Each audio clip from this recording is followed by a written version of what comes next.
خب میروم جدی. سلام دوستان عزیز و تماشابینان محترم. در وقتی تحصیل مکتب میانه یکی از شعرهای بازار صابر را از خود کرده بودم و بسیار هم با یک احساس میخوندم و امروز خواستم برای شما نیز خوانده باشم.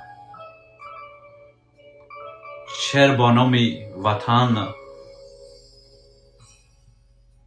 بروی خس روان شود، نخی میزانی خس رود، یکی رسد به خاطرم کلابه های مادرم.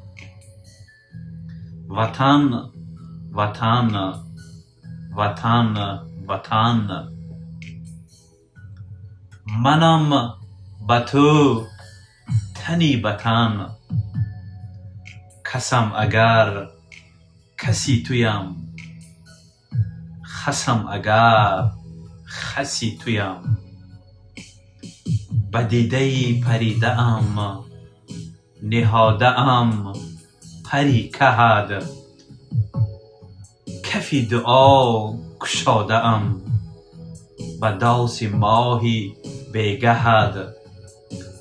وجود توست از دو تن، تنی زمین و جسم من و تویم هموطن.